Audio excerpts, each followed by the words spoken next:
Body bags were horror lies.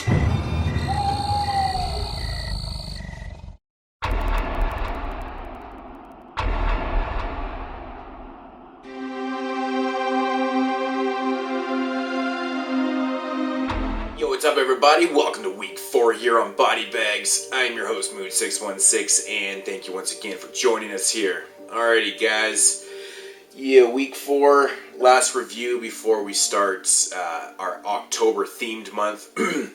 So I hope y'all are looking forward to that.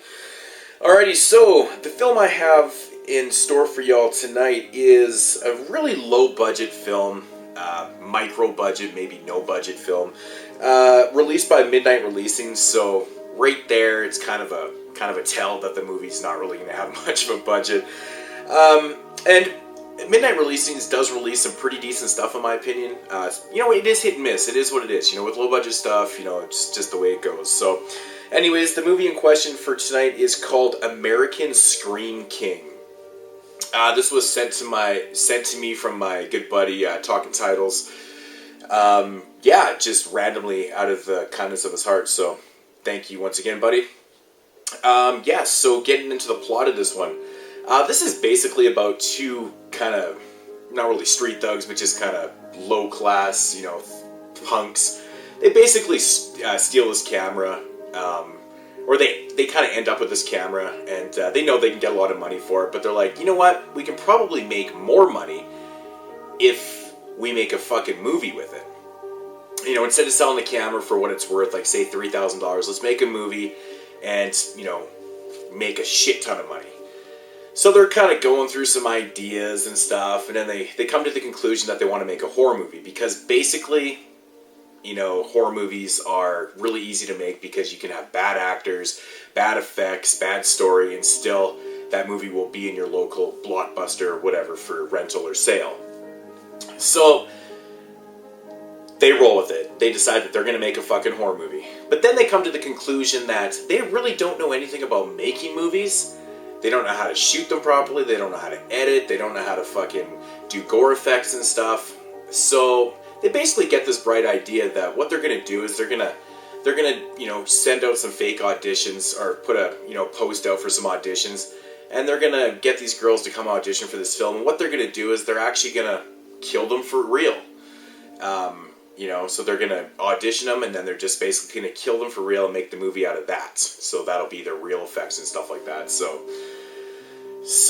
yeah, so they basically get all these girls to come in and audition for this film, and one by one they start chaining them up in the basement down there.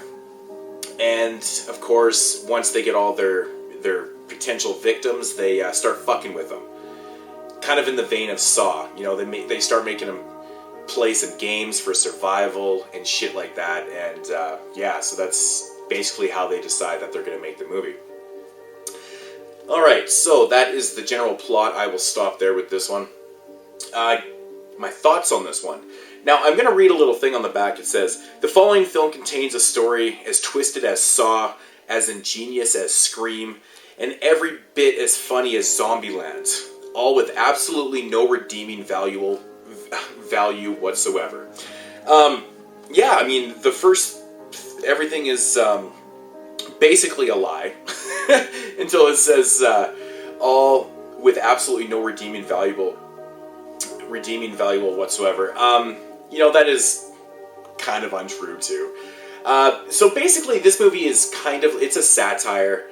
It has some quirky moments. It's not like laugh out loud funny, but I have to say though, basically the first half of the movie is the girls basically telling or swapping stories and stuff about how they, you know, ended up there and how they were doing their auditions and what they did to get the parts in the films and stuff. And of course them fucking with them afterwards and stuff like that too.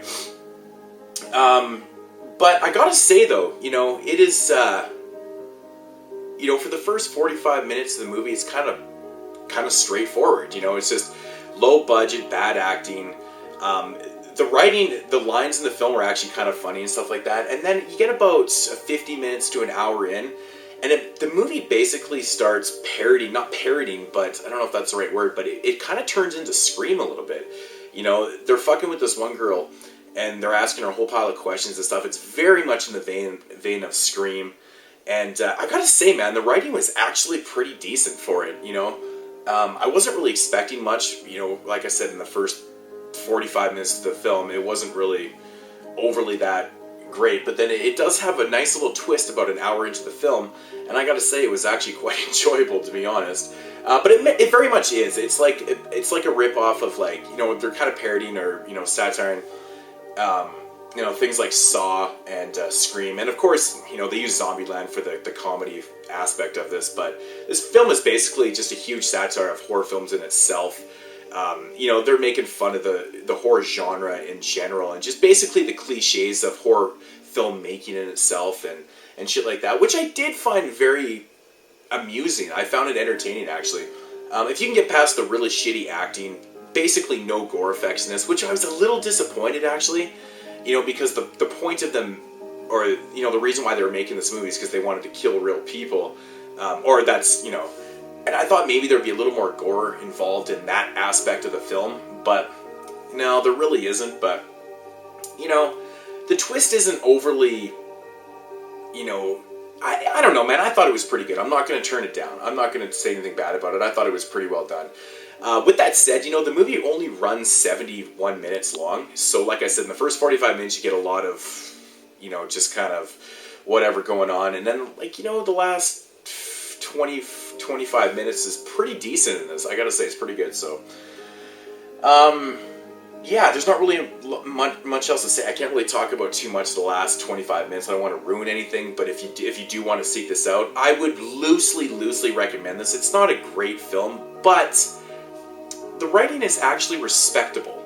I can respect, you know, the time and effort that they put into, you know, just, I mean, the questions and stuff, I mean, they were pretty basic, but they worked for what they were doing. You know, stuff like, you know, in Mary Shelley's Frankenstein, what was the monster's name? And of course the girl answers Frankenstein, and they say, no, you know, that's not the answer, because of course we know the answer is the monster, right? But shit like that. But I mean, that's just a basic example of what they were doing. But I gotta say, when they're talking about how they get about an hour into the film, and then they decide that they don't really have enough footage to make this entire film, and then they start talking about, you know, their twist that they put into the film and stuff, but they don't have an ending, and then the ending happens, and I thought it was pretty well done, I gotta say, you know. This is really only for people that really like no-budget films and bad acting and just purely for entertainment value. It's a short enough watch that, you know, you can probably get through this one. If I had to rate this one, I'll give it exactly a 5 out of 10, because that's where I recommend things. I loosely recommend this one, like I said, so. But, you know, American Scream King, you know, midnight releasing films are not hard to find. They're everywhere. You can probably check your local Family Video.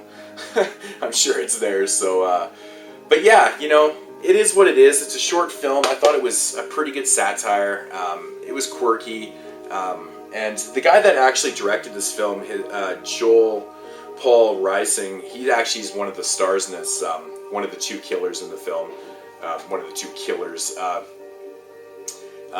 Yeah, they don't even have names. I think they're just called the Scream King. So, but yeah, you know, that's my review for American Scream King. It was decent, you know. So, and yeah, Sunday.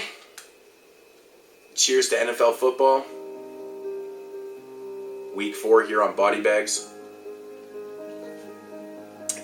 We will be back tomorrow, the start of Halloween month. We got a theme every week coming up, so stay tuned for that. It's going to be awesome. Peace out, homies.